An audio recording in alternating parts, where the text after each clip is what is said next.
미국 실리콘밸리 은행 파산 사태 여파가 하루 늦게 국내 주식시장을 강타했습니다. 외국인 투자자들의 매물이 쏟아지면서 코스피는 2.5% 떨어졌고 코스닥은 4% 가까이 폭락했습니다. 내일 삼성전자를 시작으로 올해 주주총회 시즌에 본격적인 막이 오릅니다. 주주들의 목소리가 커진 가운데 행동주의 펀드까지 가세하면서 한국형 주주 자본주의의 원년이 될 것이란 전망이 나옵니다. 유럽 중심의 공급망을 강화하는 내용을 담은 핵심 원자재법 초안이 오늘 밤 공개됩니다. 미국의 인플레이션 감축법 IRA에 이어 유럽연합도 자국 우선주의 정책을 본격화하면서 우리 주력 산업인 자동차와 2차 전지 기업들이 사면초가 상황에 빠졌습니다. 국제유가와 원달러 환율 상승으로 수입 물가가 4개월 만에 상승세로 돌아섰습니다. 하반기 대중교통 요금 인상이 예고된 가운데 원재료인 생계 가격 급등으로 프랜차이즈 치킨값이 3만 원을 넘을 수 있다는 전망까지 나오고 있습니다.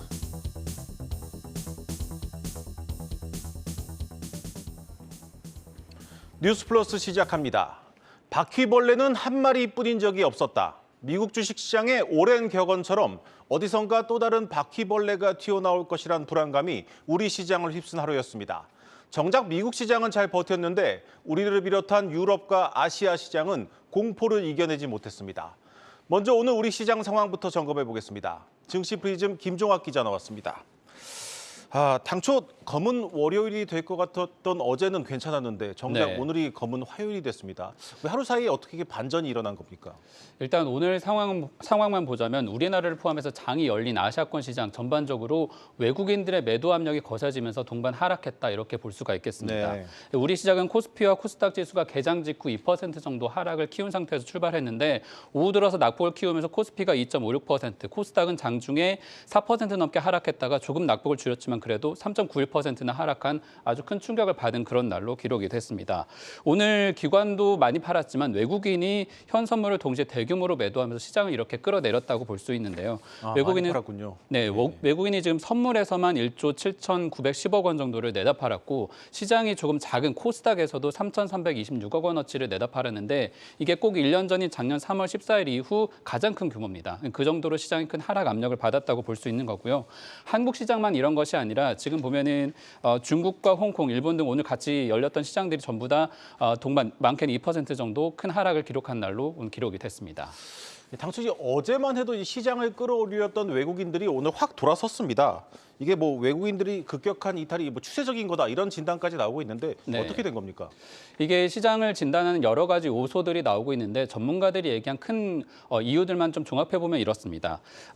일단은 미국 은행권의 부실이 가시화되면서 여기에 따라서 은행주 투심이 지금 악화가 되고 있는 상태고 테크 기업 투자 위축으로 인한 경기 하강 위험이 본격화될 수 있겠다라는 여러 가지 걱정들이 한꺼번에 오늘 반영됐다라는 진단이 나오고 있는 건데요. 일단 하나씩 짚어보면 이 SVB 사태 이후 미국 내 지역은행의 파산 우려가 이어지면서 외국인의 급격한 투매가 지금 이어졌다라는 건데 이 SVB 사태의 근본적인 원인을 보자면 은행이 고금리 상태에서 이 부담이 취약한 자산을 많이 늘려왔기도 하고 그리고 벤처캐피탈 등 기술 기업들의 업황이 둔화되는 그런 상황에서 현금 수요를 감당하지 못하면서 이번에 파산이 된 건데 미국 정부와 금융당국이 급하게 예금자 보호 조치로 이제 불을 끄겠다고는 나섰지만 지역은행들로 이 위기가 전이될 수 있겠다 이런 분함들이 나오면서 단기간에 상당히 시장이 약해진 흐름을 나타나고 있습니다. 이미 어제 미국 증시에서 샌프란시스코의 퍼스트 리퍼블릭 은행이 위기설로 61% 넘게 하락한 상태이고요. 그리고 또 하나 보자면 결국 이번 사태가 테크 기업과 스타트업의 추가 투자를 받고 이로 인해서 경기 하락을 앞당길 수 있겠다라는 그런 이유가 좀 제기가 되고 있습니다. 그 단서가 되는 지표가 어제 미국의 2년물 국채 금리인데 보시면 지난 9일에 연 5%를 넘던 2년물 금리가 불과 나흘 만에 3%대까지 하락하면서 1% 넘게 굉장히 큰 하락폭을 기록했습니다.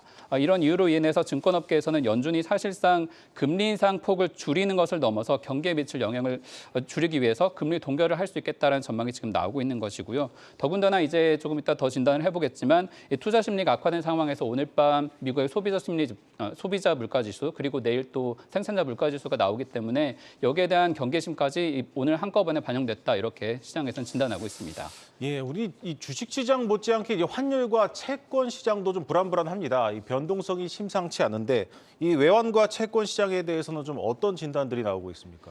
정부가 어제 시장 개입을 강력하게 시사했지만 환율 변동성을 막지는 못했습니다. 오늘 원달러 환율이 하루 만에 9.3원 오른 1,311원 선에서 마감을 했는데 외국인의 선물 대규모 매도, 여기에다가 또 미국 달러와 약세가 가중되면서 이런 흐름이 나타났습니다.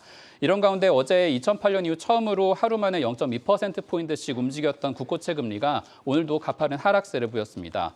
국고채 3년물 금리가 오전만 해도 0.1%포인트 정도 하락을 하다가 지금 낙폭을 좀 줄이기는 했지만 3.381%까지 내려와 있는 상태고 국고채 10년물 금리도 마찬가지입니다. 미국 지역은행들의 여러 가지 우려가 한꺼번에 반영되면서 국내 자금들도 안전자산을 찾아가고 있다. 이런 징후가 뚜렷하게 나타나고 있는 거고요. 사태가 단기간에 해결되기 어렵겠다라는 전망 속에서 채권 시장에서는 국고채 3년물 금리가 올해 연 저점을 깰 수도 있겠다. 이런 가능성까지 열어두고 있습니다. 한편으로 시장 불확실성은 늘고 있지만 채권 시장의 변동성이 커지면서 단기 차익을 노린 개인 투자 자금의 유입은 이어지고 있는데요. 금융투자협회 집계로 올해 들어서만 개인이 사들인 채권이 6조 5천억 원 규모로 작년 같은 기간의 7배 규모입니다. 시장 변동성이 커지면서 주식시장을 떠난 자금들이 단기간 투자식을 노린 채권 시장으로 계속해서 유입될 수 있겠다. 이런 전망들이 나오고 있습니다. 예, 시장 환경이 녹록치 않은 것은 분명하지만 이제 반등을 모색할 수 있는 변수들을 좀 찾아봐야겠습니다. 좀 어떤 것들이 좀 남아 있습니까? 사실 시장 상황이 굉장히 어렵고 기대할 만한 낙관적인 이유들은 많지 않습니다. 미국의 소비자 물가지수 발표 이후에 연준의 통화 정책이 아무래도 결정적이다 보니까 그런 건데 다만 하나 기대를 하자면 오늘 아시아 증시에서 중국 시장은 상대적으로 덜 빠졌거든요. 네. 그러니까 중국이 이제 지난 양회 이후에 본격적으로 경기 둔화에 지금 나서고 경기 회복을 시도하고 있는 상황이고 여기에 엮여 있는 우리나라의 수출 지표가 4월 이후에 살아날 수 있다라는 그런 기대가 조금씩 나오고 있는 겁니다. 물론 어제 관세청이 공개한 수출입 지표에서 우리나라는 이달 들어 10일까지 적자를 지속하기는 했지만 증권업계는 수출 지표가 이제 하반기 반도체와 석유 화학 제품 등의 실적을 바탕으로 살아날 수 있는 그런 여력이 남아있기 때문에 각국의 긴축 완화와 맞물리게 된다면 시장 회복을 하반기쯤에는 기대해 볼 수 있겠다 이런 흐름에 무게를 두고 있습니다. 네, 잘 들었습니다. 증시 프리즘 김종학 기자였습니다.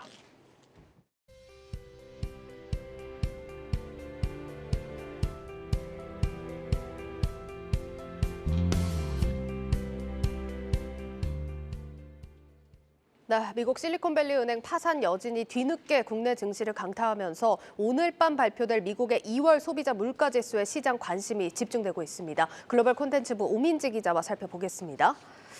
자, 오 기자, 이번 사태로 미국 연준이 긴축을 좀 강하게 이어가진 못할 거다. 이런 기대감이 나오는 상황이긴 한데 결국 오늘 나오는 소비자 물가지수까지 좀 확인을 해야겠죠. 네, 맞습니다. 오늘 밤 당장 9시 30분이죠. 발표가 되는데요.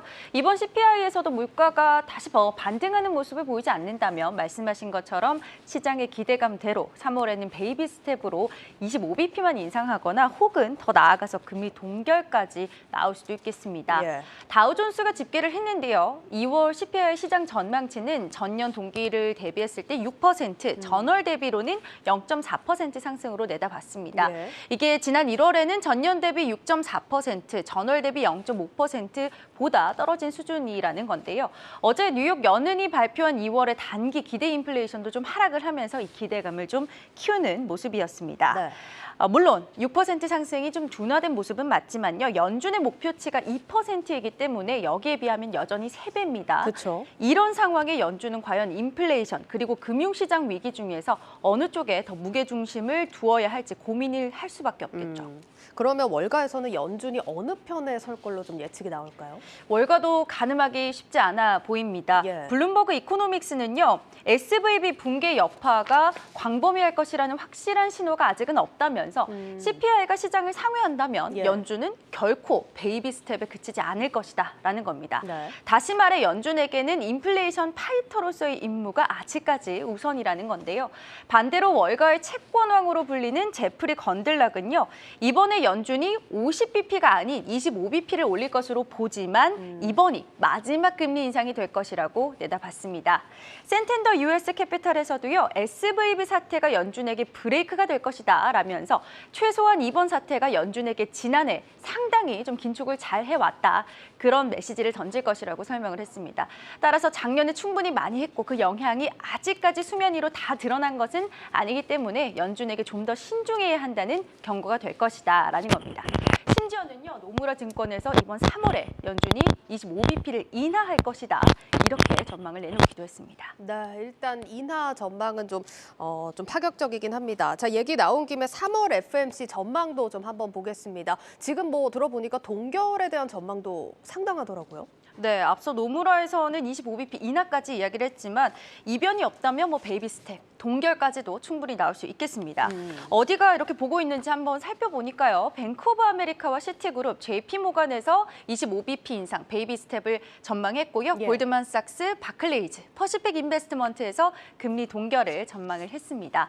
긴축을 완화하는 정도에는 이견이 좀 있지만 50bp 인상을 전망하던 기존과는 좀 분위기가 많이 바뀐 겁니다. 그렇네요. 게다가 오늘 밤에 CPI가 발표되고요. 내일은 생산자 물가지수 그리고 소매 판매까지 발표가 됩니다.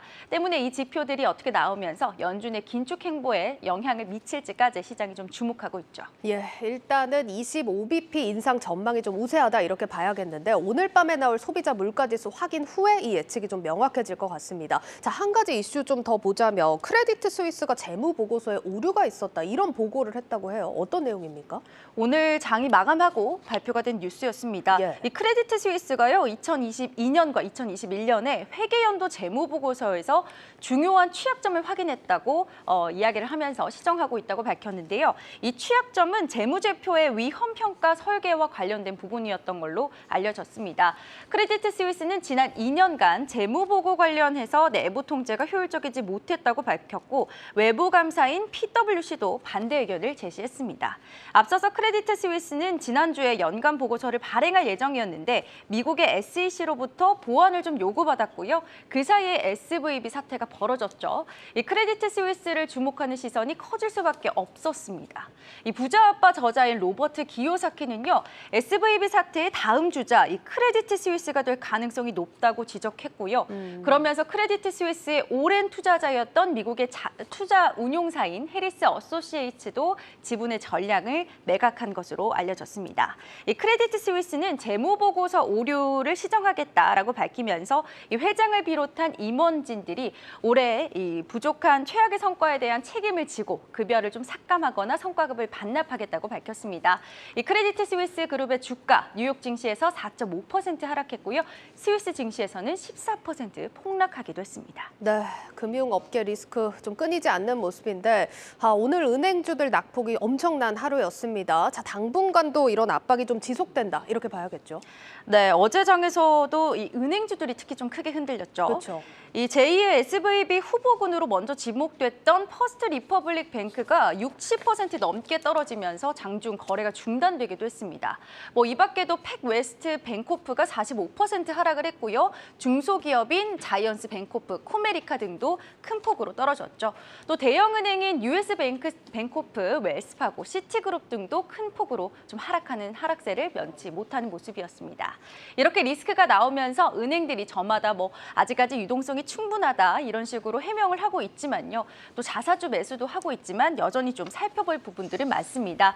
이 미국의 금융시장이 풍전등화 상황이다라는 우려감 속에서 연준의 정책 결정, 또 은행들의 대응도 주목할 부분이겠습니다. 네, 여기까지 듣겠습니다. 고웨스트 오민지 기자였습니다.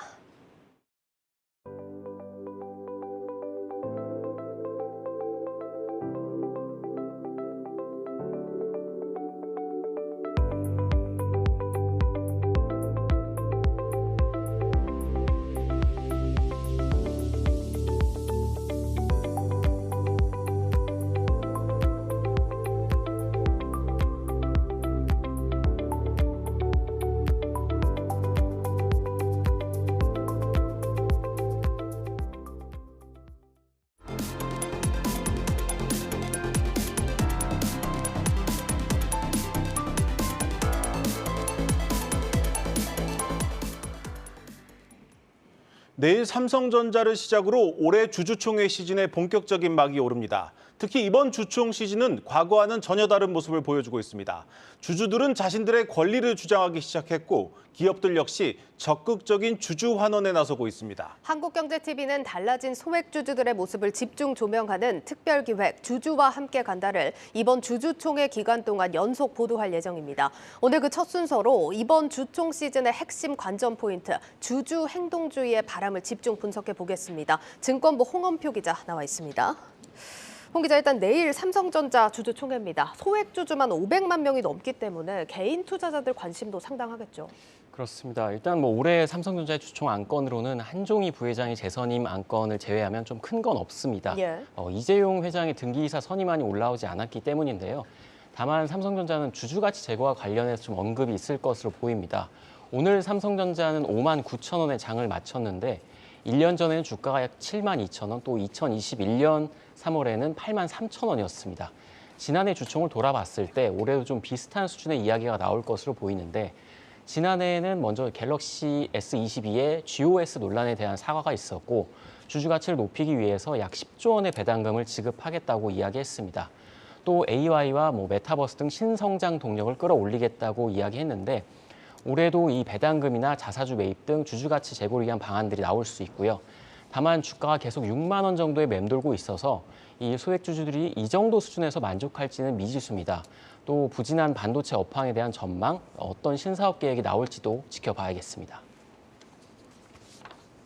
예, 올해 이 주주총회의 키워드를 꼽으라면 단연 소액 주주들의 반란을 꼽을 수 있겠습니다. 특히 이제 행동주의 펀드들의 움직임이 유난히 거센 한 해였습니다. 그렇습니다. 이번 주총에서는 행동주의 펀드들의 움직임을 좀 주목해 보셔야겠는데 예. 일단 행동주의 펀드들은 자신들의 이익을 위해서 주로 행동을 합니다. 기본적으로는 이제 배당 확대나 자사주 매입, 지배구조 개편 같은 주주가치 제고를 위한 제안을 주로 하고 있는데 먼저 이제 주총 28일로 예정된 KTNG의 경우를 좀 살펴봐야 되는데 다수의 행동주의 펀드가 주주 제안에 나섰습니다. 이 플래시라이트 캐피탈 같은 경우는 KGC 인삼공사의 분할 및 재상장, 또 주당 10,000원의 배당, 또 추천 사회이사를 선임하라고 요구를 했고 안다 자산운용도 배당금을 증액하고 본인들 추천 이사를 선임해라 이렇게 요구를 한 상황입니다. 일단 KTNG는 이사회 결의를 거쳐서 적법한 제안이면 모두 상정을 하지만 그렇지 않은 경우에는 주총에 상정하지 않기로 했다 이렇게 밝혔습니다.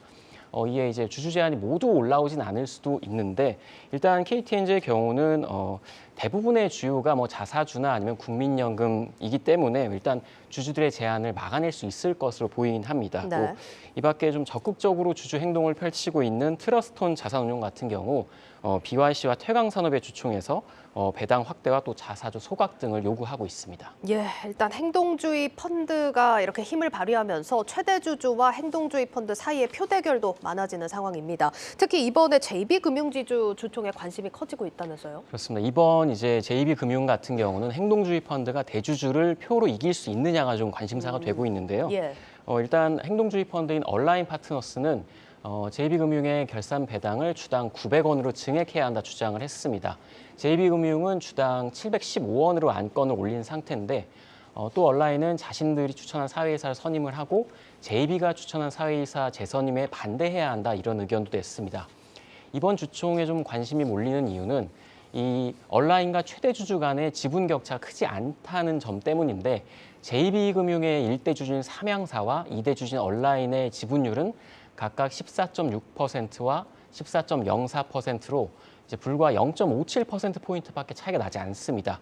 3대 주주가 지금 보시는 것처럼 OK저축은행이고 또 4대 주주가 국민연금인데 이들이 누구의 손을 들어줄지가 좀 관심이 이제 모아지고요. 또 외국계 자산운용사도 한 4% 정도 지분을 갖고 있기 때문에 이번에는 대주주가 주총에서 확실한 표에서 우위에 점한 게 아니다. 이런 이야기가 나오고 있기 때문에 소액주주들의 영향력도 굉장히 커질 전망입니다. 특히 이제 소액주주들은 배당금을 많이 받으면 당연히 이득이 되기 때문에 얼라인의 손을 들어줄 수도 있는 상황입니다. 네. 이 행동주의 펀드가 적극적으로 나서는 것을 두고 이제 긍정적인 평가도 있지만 비판도 있습니다. 너무 이 단기적인 이익만 집착하는 것이 아니냐 이런 지적도 이어지고 있는데 이에 대해서 좀 어떤 의견들이 나오고 있습니까? 네, 일단 그동안 우리나라 상장사들은 소액주주들의 목소리를 거의 듣지 않았었는데 네. 또 어찌 보면 본인의 회사로 개인 회사로 생각하는 경영진도 일부 있었습니다.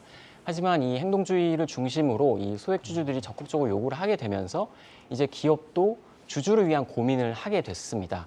다만 이제 고배당 요구 같은 좀 단기적인 이익에만 매몰돼서는 안 된다 이런 지적도 있는데 전문가의 의견 들어보시겠습니다.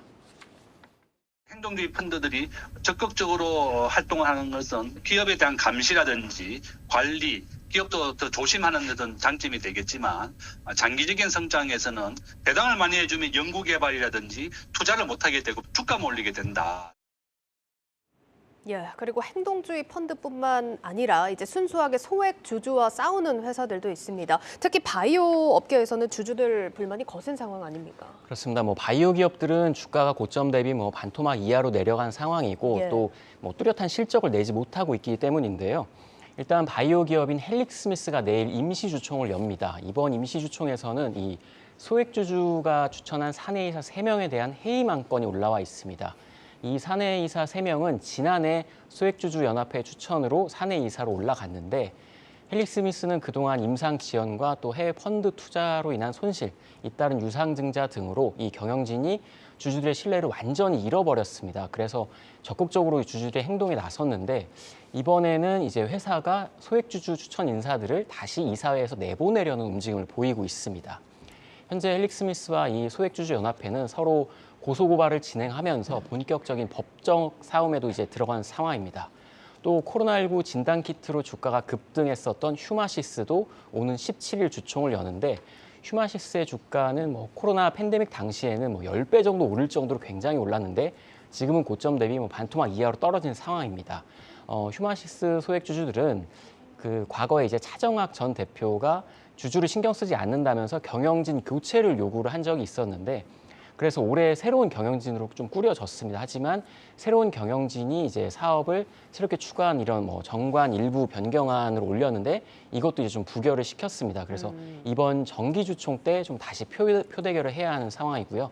한편 휴마시스는 이제 지난 10일 한 주당 3주의 비율로 무상증자를 결정을 했습니다. 이 부분이 이제 소액주주들의 요구에 회사가 어느 정도 응답한 거 아니냐 이런 이야기가 나오고 있습니다. 이 올해 주총에서는 이 경영권 다툼을 놓고 이제 힘겨루기를 하는 기업들도 있습니다. 대표적으로 이제 창업주 집안 사이에서 지분 경쟁을 벌이고 있는 고려아연을 꼽을 수 있는데 이번 주 주주총회가 열립니다. 그렇습니다. 이 고려아연은 3세 경영으로 넘어가면서 좀 지분 싸움이 본격화되고 있는데요. 세계 1위의 이 아연 재련 업체입니다. 지난 1949년에 고 장병희, 최기호 창업주가 함께 세운 이 영풍그룹의 핵심 계열사입니다. 그룹 매출의 70%를 차지하는 캐시카우인데 그동안 이제 소유는 장 씨 일가 또 경영은 최 씨 일가가 맡았습니다. 하지만 지난해 이 창업주 3세인 최윤범 회장이 취임한 이후에 고려아연이 그룹에서 계열 분리를 할 가능성이 생기면서 지분 확보를 놓고 좀 경쟁을 하고 있습니다. 현재 이제 장 씨 일가 지분은 32.23%, 또 최 씨 일가의 지분은 28.82% 정도 됩니다. 지난해부터 최 씨 일가가 뭐 하나와 한국타이어 등을 우호 세력을 섭외를 해서 지배력을 확대해서 이제 두 지방 간의 지분율 격차가 굉장히 줄어들었는데 이번 주총에서도 이사진 11명 중 6명에 대한 교체 안건이 상정됐는데 대부분 최 회장의 우호 세력입니다. 다만 아직까지도 이제 장 씨 일가의 지분이 많기 때문에 당장 이번 주총 때 이제 큰 변화는 일어나지 않을 것이다. 또 지분율 싸움은 좀 장기화될 거다. 이런 분석들이 나오고 있습니다. 네, 잘 들었습니다. 증권부 홍원표 기자였습니다.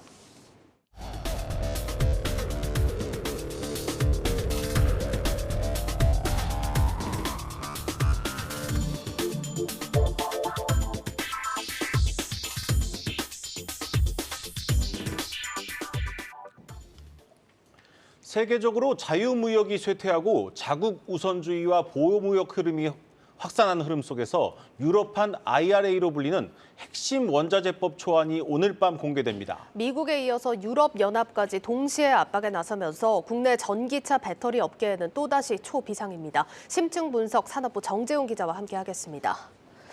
정 기자, 오늘 밤입니다. CRMA 초안이 공개되는데 어떤 내용이 담길 걸로 예상이 되고 있습니까? 그렇습니다. 이제 CRMA는 Critical Raw Materials Act의 줄임말입니다. 예. 더 직역하면은 핵심 원자재법이 될 수 있겠는데요. EU가 이게 Raw Materials, 즉 이제 핵심 원료 원자재를 안정적으로 수급하기 위한 고민을 어떤 정책 방안으로 잡았던 법안이라고 보면 됩니다. 유럽이 이제 지난해 러시아 우크라이나 전쟁으로 인해서 좀 가스 부족 사태에 좀 시달렸고 또 팬데믹으로 중국 봉쇄 정책까지 이어지면서 중국산 원자재에 대한 수급 직격탄을 맞은 바가 있습니다. 특히 이제 유럽에서는 또 그린 정책이 시행되면서 더욱 높아지는 이제 전기차 배터리 원료 리튬이나 아니면 반도체 원료로 꼽히는 히토류 등을 이제 100% 수입에 좀 의존해서 쓰고 있는데 네. 특히 이제 EU가 이제 전기차 전환 같은 게 적극적으로 탈탄소 정책을 펼치고 있는데 여기에 쓰이는 이제 핵심 원료에 대해서 이제 중국 의존도가 상당히 높습니다. 따라서 중국을 비롯한 어떤 특정 국가에 대한 의존을 줄이는 차원에서 EU 영내 안에서 핵심 원자재 공급을 활성화하는 방안이 이번 CRMA에 담길 것으로 보입니다. 이에 따라서 좀 현지에서 원자재를 생산하고 처리하는 기업에게 인센티브를 주는 등 여러 가지 어떤 규제 장치가 생길 거라는 게 업계의 전망입니다. 이게 사실상 이제 미국 인플레이션 감축법 IRA와 비슷한 맥락으로 보이는데 그런데 유럽은 이제 한국산 전기차가 미국보다 더 많이 팔리는 시장 아닙니까? 타격이 더 클 수 있겠습니다. 그렇습니다. 아직까지 이제 초안이 공개되지가 않았기 때문에 구체적으로 어떤 조건들이 좀 들어갈지는 조금 더 지켜볼 일입니다. 예. 다만 이제 언급하신 미국의 IRA, 인플레이션 감축법들에 나온 규제들처럼 지금 표로 제가 정리를 한번 해봤는데 이제 전기차 같은 경우에 최종 조립 요건이라고 해서 이제 북미에서만 전기차를 제조를 해야만 조립을 해야만 세액공제 혜택을 주고 배터리 핵심 광물, 그러니까 미국과 미국이 체결한 FTA 국가에서 쓰는 일정 비율 이상의 원료를 써야만 이제 세액 공제를 주는 이런 방안들이 좀 담겨 있었거든요. 네. 그러니까 이런 방안들이 이번 CRMA에도 담길 것이라는 좀 우려가 있는 겁니다. 당시 이제 IRA 법안이 나왔을 때 우리 자동차 산업 연합회에서는 이제 북미 시장에서 이제 계속 증가하는 시장이니까 이제 앞으로 우리나라 국산 전기차 수출 물량이 한 10만 대 이상 타격을 받을 거라는 이런 관측을 내보이기도 했습니다. 말씀하신 것처럼 문제는 이제 유럽에서 수출 물량이 더 많다는 건데 지난해 이제 현대차 그룹의 하이브리드 전기차, 그러니까 수소 전기차 다 합친 친환경차 판매량이 이제 유럽이 29만 대고 미국이 18만 대 수준이어서 유럽이 11만 대 더 많습니다. 네. 또 이제 아까 EU가 이제 그린 정책에서 강화하고 있잖아요. 이제 하이브리드로도 만족을 좀 못해서 전기차 전환의 속도를 내고 있는데 순수 전기차만 보면은 이 차이가 더 심해집니다. 이 현대차 그룹에 따르면 지난해 전기차 이제 북미 판매량이 한 5만 8천 대 정도 되고 그다음에 유럽 판매량이 그 2배에 가까운 11만 2천 대 수준입니다. 만약에 이제 IRA와 비슷한 조건이 발표가 된다면 훨씬 더 단순하게 그냥 물량 측면에서 보면은 타격을 받게 된다는 겁니다. 예. 현재 이제 현대차가 체코에서 전기차 코나 EV 같은 것들을 좀 소량 생산하고 있고 기아는 이제 슬로바키아에 공장이 있긴 한데 여기는 지금 25년부터 이제 중소형 전기차를 좀 생산하겠다는 계획을 가지고 있거든요. 그러니까 지금 핵심 차량, 핵심 전략 차량이라고 볼 수 있는 아이오닉 5라든지 EV6 이런 것들은 대부분 국내에서 수출을 하고 있는 실정입니다. 현대차가 지금 미국 조지아주에 지금 전기차 전용 생산 라인을 구축을 하고 있잖아요. 예. 여기에만 지금 우리 돈으로 한 7조 원 이상의 쏟아붓고 있는데 만약에 이제 유럽에 이런 똑같은 규제가 생겨서 또다시 전기차 생산 라인을 그러니까 자기들의 투자 계획과 상관없는 투자를 이제 낭비를 할 수 있는 그런 상황이 좀 발생한다고 볼 수 있습니다. 예, 이런 가운데 유럽연합의 핵심 원자재법으로 중국산 광물 비중을 줄여야 하는 배터리 업계도 이 상황은 마찬가지입니다. 문제는 리튬과 코발트 같은 유럽 자체에서 채굴이 거의 불가능한 광물들이 있다는 겁니다. 구체적인 영향 강미선 기자가 분석했습니다. 새로운 법을 통해 유럽 영내에서 조달할 핵심 원자재는 최소 10%로 예상됩니다. 반면 중국 등 특정 국가에 대한 광물 원자재 수입 의존도는 70%를 넘지 않도록 제한할 것으로 보입니다. 핵심 광물에 대한 중국 의존도를 낮추고 영내 공급망을 재편해 유럽 내 산업 경쟁력을 키우겠다는 겁니다. 국내 배터리 3사는 이미 유럽 현지의 공장을 가동 중이기 때문에 당장 불이익을 받을 우려는 없습니다. 다만 배터리 제조에 들어갈 핵심 광물, 특히 배터리 성능을 좌우하는 희소금속인 리튬과 코발트가 문제입니다. 다른 광물에 비해 중국산 비중이 최대 90%에 이르고 중국을 제외하곤 매장량의 대부분이 남미와 오세아니아에 편중돼 있습니다. 유럽 영내 조달이 거의 불가능하다는 얘기입니다. 코발트 이런 게 이제 남미, 칠레 뭐 이런 데 이제 집중되어 있고, 미국은 이제 페루나 칠레가 또 FTA 체결국이고, 호주 같은 나라들이 이제 미국의 동맹국이기 때문에 핀란드가 니켈이 많이 나오고, 코발트는 단독으로는 채광이 안 돼요. EU는 폐배터리에 핵심 광물을 조달하는 방안에 주목하고 있습니다. 따라서 CRM의 초안에는 유럽 내 폐배터리 재활용 의무화 조치가 포함될 전망입니다. 폐배터리를 통해 유럽에서 부족한 리튬, 코발트 등 핵심 광물을 추출해 자체 조달하겠다는 구상입니다. 이 경우 유럽에 진출했거나 진출을 앞둔 폐배터리 업체들에겐 큰 기회가 됩니다. 현재 유럽에 공장을 세워 상용화를 시작한 폐배터리 재활용 기업은 국내 성일하이텍과 벨기에 유미코아뿐입니다. 법 시행으로 폐배터리 시장이 팽창할 것으로 예상되면서 고려아연과 에코프로 등도 유럽 진출에 속도를 내고 있습니다. 한국경제TV 강미선입니다. 예, 지금 유럽연합에서 살펴본 CRMA뿐만 아니라 일종의 탄소 국경세입니다. 이제 CBAM 시범 적용도 좀 예고를 하고 있는 상황인데 EU에서 정말 이렇게 새로운 무역 규제들이 쏟아지는 상황입니다. 정부와 기업의 대응 어느 때보다 중요하겠죠. 그렇습니다. 이제 말씀하신 탄소 국경 조정 제도가 이제 오는 10월부터 시범 적용이 예정돼 있는데 이게 뭐냐면 EU 밖에 있는 기업도 EU 영내에 있는 기업처럼 이제 탄소 배출에 대해서 비용을 부담하라는 일종의 탄소 관세입니다. 오는 10월에 이제 철광과 알루미늄 등 6개 품목에 이제 우선 적용한 다음에 순차적으로 확대를 해서 2026년에 이제 대폭적으로 확대를 할 예정인데 예. 당연히 우리 기업 에너지 기업인 포스코라든지 원자재 기업, LG화학 같은 거 다 포함이 됩니다. EU가 올해 새롭게 도입하는 규제만 한 43개에 달합니다. 유럽 시장에 진출한 국내 기업들은 대부분이 규제 대상이 될 수밖에 없는데 다만 이제 미국 IRA와 조금 다른 거는 그때는 완전 갑작스럽게 이루어졌는데 좀 시간적 여유가 있다는 측면이거든요. 그러니까 CBAM은 확대 적용이 3년 뒤 2026년부터고 오늘 밤에 공개될 것으로 보이는 이제 CRMA 초안도 이제 EU 의회를 거쳐서 최종 가결되기까지는 몇 년의 시간이 더 걸릴 것이란 관측이 나오고 있습니다. 네, 잘 들었습니다. 심층분석 산업부 정재용 기자였습니다.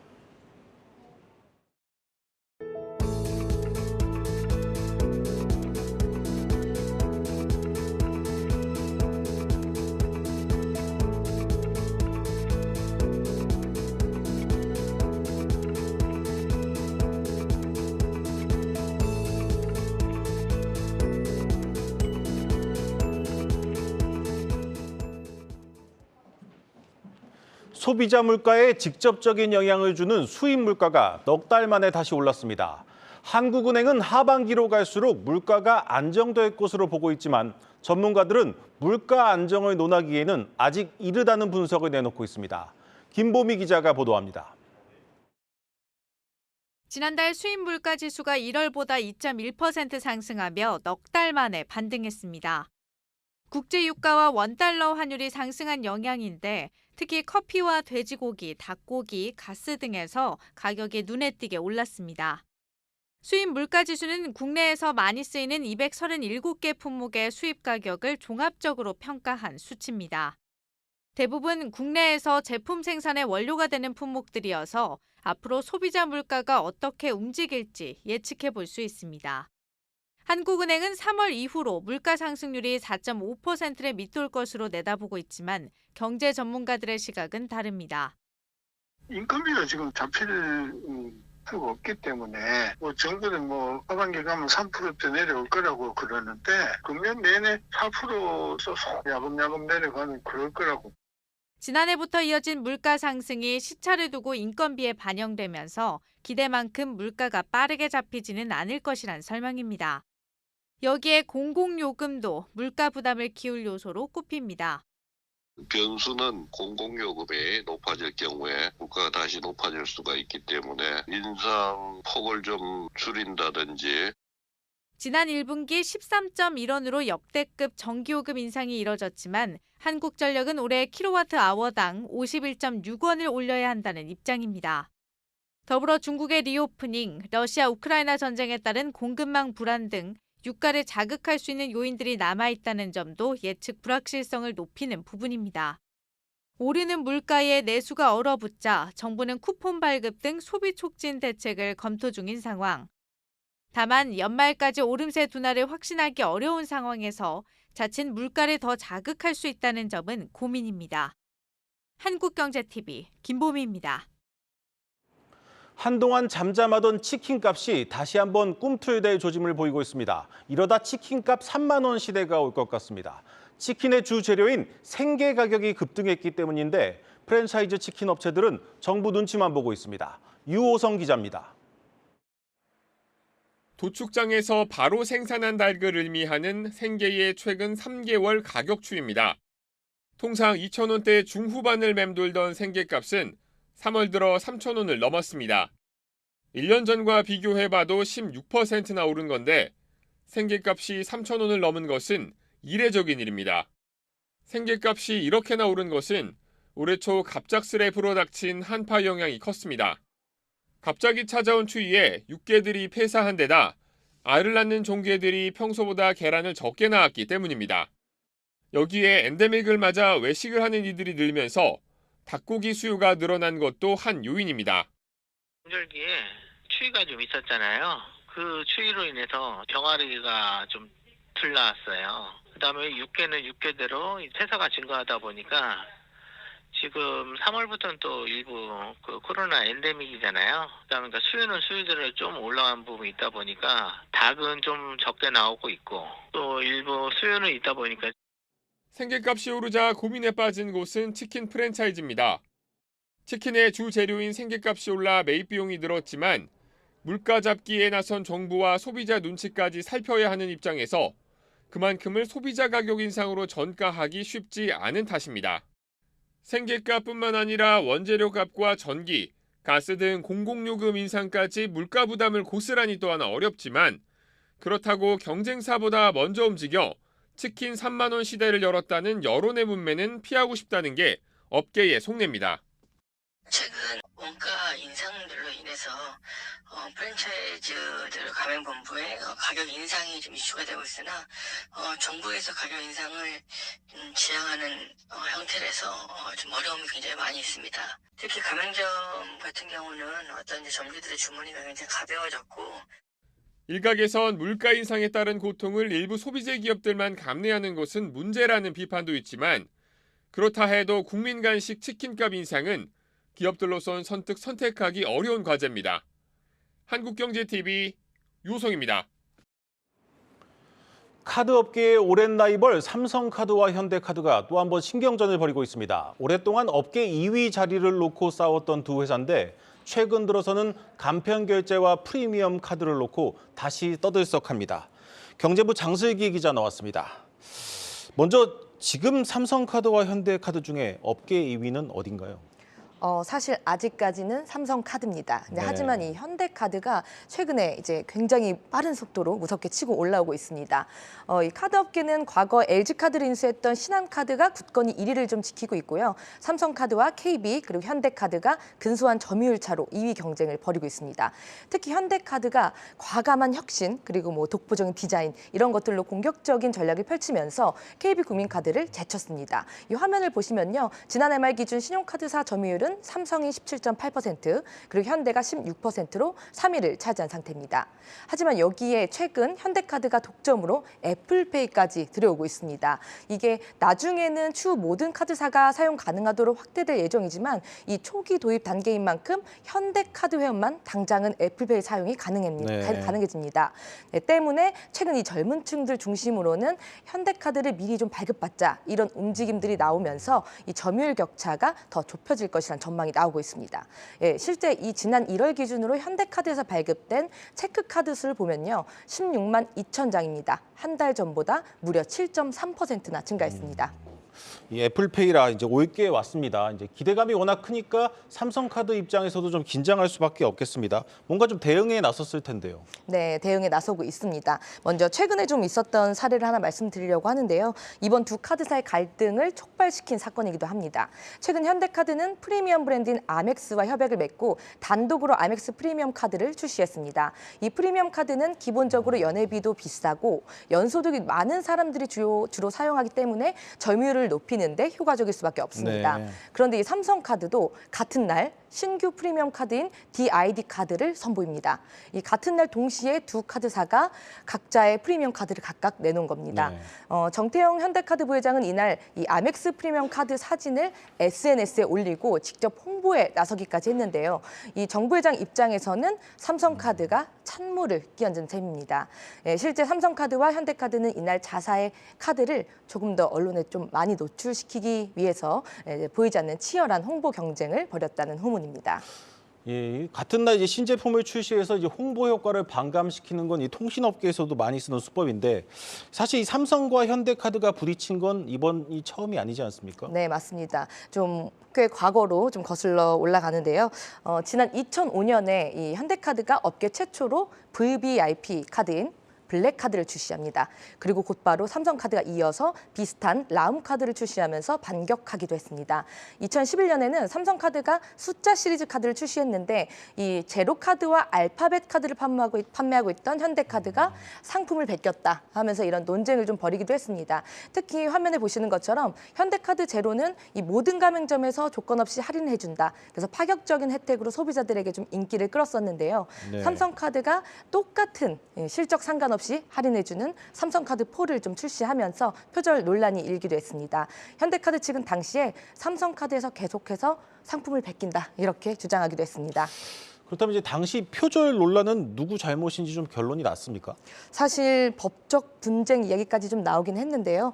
금융감독원에서 지금 뭐 하는 거냐 이렇게 좀 중재를 네. 나서면서 두 카드사의 갈등이 이슈화되는 수준에서 그쳤습니다. 하지만 여기서 또 끝이 아닙니다. 이 앞서 언급했던 프리미엄 카드의 경우에 아멕스 브랜드가 원래는 삼성카드와 제휴를 했었는데요. 이 계약 종료 후에 현대카드 제휴로 변경됐습니다. 또 우연의 일치와도 같이 이 앞서 삼성카드 독점으로 결제가 가능했던 코스트코 같은 경우 이 역시 현재는 현대카드로 제휴사가 바뀌면서 사실상 삼성카드 독점 제휴 서비스들이 지금은 현대카드로 모조리 옮겨온 상황입니다. 이 현대카드가 독점으로 들여오는 애플페이가 오는 21일쯤 국내에 상륙한다고 하던데 뭐 삼성페이와의 충돌이 불가피하겠습니다. 이 부분은 좀 어떻게 전망이 되고 있습니까? 네, 맞습니다. 사실 이 간편 결제의 애플페이 경쟁 서비스로는 삼성페이가 꼽힐 수밖에 없습니다. 아직 애플페이 단말기가 많지 않기 때문에 오프라인 상에서 삼성페이가 더 우세할 것이다 이렇게 점쳐지지만 실제 이 현대카드 발급량이 늘고 있는 만큼 대응책 마련은 좀 필요하다고 삼성 측에서도 판단하고 있습니다. 이에 삼성페이는 애플페이에 대응하기 위해서 네이버페이에 이어서 카카오페이까지 같이 손을 잡는 방안을 현재 추진 중입니다. 이 오프라인을 넘어서 온라인 시장 강자들과 제휴를 통해 삼성페이 사용자들을 확대하겠다는 계획입니다. 현재 17일경부터 애플페이가 대대적인 프로모션에 나설 것이다. 이런 전망이 좀 나오고 있는데 삼성페이도 그 시기에 맞춰서 네이버페이와 카카오페이 그리고 삼성카드와의 제휴를 활용한 포인트나 할인 혜택 등 이런 이제 프로모션을 진행할 것으로 관측되고 있습니다. 물론 이런 다른 카드사들도 좀 추이를 지켜봐야 하겠지만 당장은 공식 라이벌인 삼성과 현대 이 프로모션 경쟁이 관전 포인트가 될 것으로 전망되고 있습니다. 예. 경제부 장슬기 기자였습니다.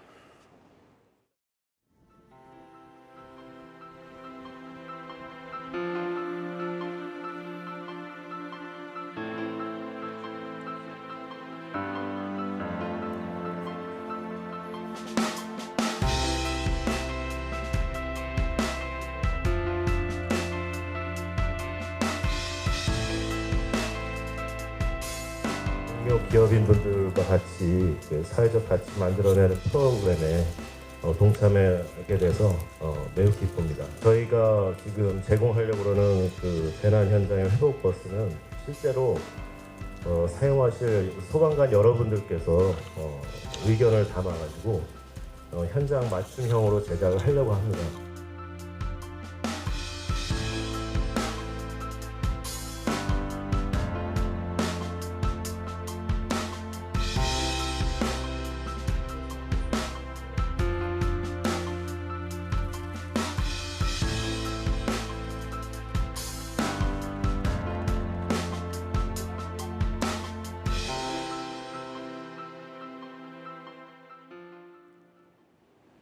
이스타항공이 3년 만에 운항을 재개합니다. 초기에는 제주 노선에 집중하고 이후 국제선 취항에도 나설 계획인데 당장 크게 오른 제주행 항공권 값이 떨어질 것이란 분석이 나옵니다. 이서후 기자입니다. 코로나19로 경영난을 겪으며 운항을 중단했던 이스타항공. 3년 만에 운항 재개에 나서는데 항공기 3대를 모두 김포 제주 노선에 투입합니다. 주당 운항 횟수는 168회.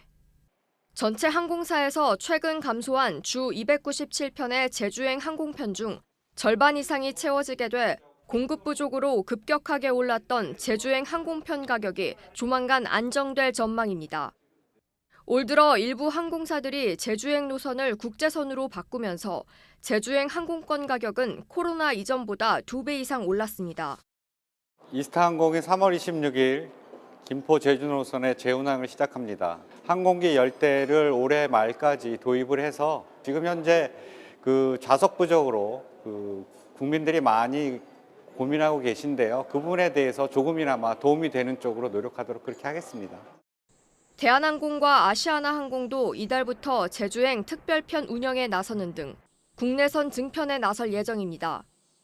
국내 소비자들의 불만이 커지자 저비용 항공사들도 노선 조정에 신중하게 접근하는 모습입니다. 코로나 때 이제 제주도가 막 열렸던 만큼 그 정도로까지 수요가 될 거라고 생각을 지금 안 보고 있거든요. 상황에 따라서 유동적으로 대처를 하고 있다. 국내선과 달리 국제선 가격의 고공행진은 당분간 이어질 전망입니다. 국제선 운항 편수가 코로나 이전 수준만큼 늘지 않아 공급이 수요를 따라가지 못하는 데다 코로나 기간 항공사들이 항공기를 크게 줄인 탓입니다. 국내 항공사 보유 항공기는 코로나 이전 397대에서 현재 345대로 12.5% 줄었지만 문제는 당장 늘리기도 쉽지 않다는 데 있습니다.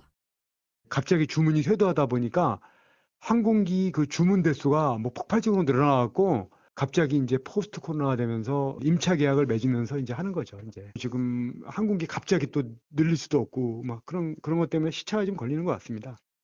현재 인천 LA 항공권 가격은 150만 원 선. 지난해 말보다는 다소 떨어졌지만 코로나 이전과 비교했을 땐 1.5배, 여전히 높은 편입니다. 한국경제TV 이서우입니다. 2030 부산 엑스포 개최에 맞춰 동남권의 관문으로 조성되는 가덕 신공항에 윤곽이 나왔습니다.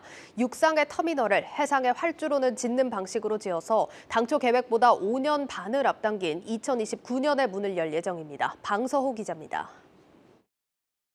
가덕도 신공항이 오는 2029년 12월 개항합니다. 오는 2030 부산 세계 박람회 개최 시점에 맞추기 위해 당초 예정됐던 개항 시점인 2035년 6월보다 5년 반 앞당긴 겁니다. 공사비만 13조 7천억 원에 달하는 대형 공사인 만큼 공사 기간을 최대한 단축시킬 수 있도록 매립식 공법을 채택했습니다. 기존 사전 타당성 조사에서 정한 순수 해상 설치 방식 대신 공항 터미널이 설치될 육지에서 활주로로 이어지는 부분의 바다를 메우는 방식입니다. 조기 개항을 위한 각종 절차도 줄이기로 했습니다. 통상 실시 계획 이후 착수하는 보상 작업을 기본 계획 수립 이후 곧바로 실시해 보상 과정을 1년 이상 단축합니다. 여기에 단일 공구 통합 발주 방식을 도입해 공기를 2년 5개월가량 줄일 수 있을 전망입니다. 아울러 가덕도 신공항 건설공단법 발의에 맞춰 사업을 효율적으로 이끌어갈 전문 사업관리 조직인 가덕도 신공항 건설공단 신설을 추진합니다. 공단은 사업 지연을 방지하기 위해 설계 단계부터 종합사업관리를 적용할 방침입니다. 앞으로 남은 기본계획 용역기간 동안 사업계획을 보다 구체화하고 안전과 품질이 확보된 신공항의 조기 개항이 가능하도록 적극적으로 노력해 나가겠습니다. 다만 지나친 공기 단축으로 불거질 안전성 논란은 피할 수 없어 보입니다.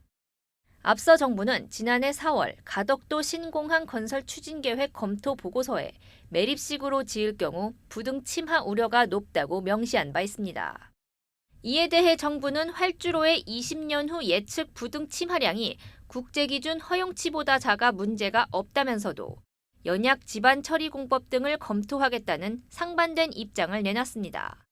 한국경제TV 방서호입니다. 네, 코로나19 팬데믹 당시에 크게 성장하면서 미국 나스닥에 상장한 한 진단기기 기업 루시라 헬스가 파산을 신청했습니다. 이게 일각에서는 국내 진단키트 기업들, 업체들의 미래다라는 경고까지 나온다고 합니다. IT바이오부 박승원 기자와 짚어보겠습니다. 박 기자, 국내 기업들 역시 좀 상황이 안 좋을 것 같은데 현황이 좀 어떻습니까? 네, 이제 국내 주요 이제 10개 진단 기업들 역시 이제 코로나19로 일구 특수로 이제 소위 떼돈을 벌었는데요. 예. 지난 2020년부터 2022년까지 3년간 거둔 영업이익만 무려 8조 4,200억 원에 달합니다. 국내 기업들이 연구개발에 전념하며 쌓은 기술 경쟁력에 정부의 발빠른 품목 허가가 글로벌 시장 선점을 가능하게 했는데요. 문제는 코로나19 엔데믹 전환으로 이제 진단키트 수요가 줄어들면서 루시나 헬스처럼 이제 급격한 실적 감소세를 겪고 있다는 데 있습니다. 실제 국내 진단키트 양대 산맥인 시젠과 SD 바이오센서는 지난해 실적이 급감했는데요. 예. 특히 이제 4분기 실적 하락세가 가팔랐는데 이제 시젠은 영업이익이 90% 넘게 급감했고 SD 바이오센서는 영업 손실을 기록하기도 했습니다. 예, 그렇군요. 일단 실적 뭐 다들 아시겠지만 그 여파가 좀 큰 한 해였습니다. 지난해 그럼 암울했던 것과 달리 올해는 좀 전망이 어떨까요? 나아질까요? 네, 이제 아쉽게도 올해 역시 이제 지난해와 크게 상황이 다르지 않을 전망입니다. 국내는 물론 이제 전 세계적으로 코로나19 방역 규제를 더욱 완화하면서 코로나19 진단 관련 수요는 계속 줄고 있기 때문인데요. 이미 여의도 증권가에선 국내 진단 키트 기업의 암울한 실적 전망을 내놓고 있습니다. SD 바이오센서의 경우만 놓고 봐도 이제 올해 예상 매출액은 1조 3,303억 원으로 지난해 대비 이제 반토막 수준이 제시되고 있습니다. 예. 영업이익 역시 전년보다 65% 가까이 급감할 것으로 예상되고 있습니다. 네, 지난해도 타격이 컸는데 여기서 더 반토막이 난다면 상황이 정말 심각해질 것 같습니다. 각 기업들 그럼 돌파구를 찾고 있는 걸까요? 네, 이제 이미 이제 진단키트 수요 감소가 예상된 만큼 이제 국내 기업들은 해법 마련에 나서고 있는데요. 이 가운데 SD 바이오센서가 찾은 돌파구는 바로 인수합병입니다. 지난 1월 말 미국 체외 진단 기업 메리디안 바이오사이언스를 약 2조 원에 인수했는데 미국 시장 공략을 위한 든든한 우군을 확보한 만큼 메리디안의 생산, 유통망을 활용해 이제 신제품의 미국 식품의약국 FDA 허가를 보다 빠르게 추진한다는 계획입니다. 시즌의 경우 이제 비코로나19 제품 의존도를 높이는 데 집중한다는 방침인데요. 이미 지난해 4분기 비코로나 진단 시장 매출이 전년 동기 대비 40% 증가했는데 이로 인해 전체 시장 매출에서 차지하는 비중도 이제 코로나 매출을 넘어섰습니다. 여기에 병원체를 한꺼번에 검사해 원인을 찾는 검사법인 신드로믹 분자진단 제품 판매를 확대하고 완전 자동화 분자진단 시스템을 기반으로 글로벌 분자진단 시장 공략에 나선다는 계획입니다. 예, 일단 돌파구 마련에 나선 거는 좀 긍정적으로 평가를 할 수 있겠지만 지금 이렇게 들어봐도 획기적이다 이런 생각은 들지 않거든요. 어떻습니까? 네, 그렇습니다. 이제 앞서 국내 기업들의 이제 행보에도 불구하고 진단키트는 끝물 아니냐는 부정적인 평가가 여전한 게 사실입니다. 네. 이런 평가를 극복하고 지속 성장하기 위해서 이제 외형 성장과 맞게 내부 시스템 정비, 펀더멘털 강화, 시장과 소통 확대 등 내실 있는 경영 역량을 갖춰야 한다는 지적입니다. 여기에 이제 진단기술 고도화와 함께 진단의 디지털 전환, 여기에 이제 미국 등 선진 시장 진출 등도 뒷받침해야 한다는 설명인데요. 관련해 전문가의 의견 들어보겠습니다. 진단기기 업체가 기본적으로 유전체 기반의 그런 노하우를 축적했기 때문에 신약 개발에 있어서 근거 중심이라든가 바이오마커를 갖다가 개발한다든가 얼마든지 진단기기 업체의 그러한 역량을 바탕으로 새로운 부분에 확장하거나 협력을 통해서 기업이 발전을 모색할 수 있는 충분한 자격이 있다, 자질이 있다 이렇게 판단되거든요. 이런 부분들을 기업별로 갖고 있는 강점을 잘 활용해서 새로운 비즈니스 영역을 갖다 확대하는 그런 전략이 필요하지 않을까. 네, 결국 지금의 국내 진단 기업들의 행보가 긍정적인 만큼 이 과정에서 보다 실질적인 성과가 나온다면 한 번 더 레벨업 할 수 있다는 진단입니다. 네, 여기까지 듣겠습니다. IT바이오부 박승원 기자였습니다. 오늘 저희 뉴스플러스가 준비한 소식도 여기까지입니다. 여러분 고맙습니다.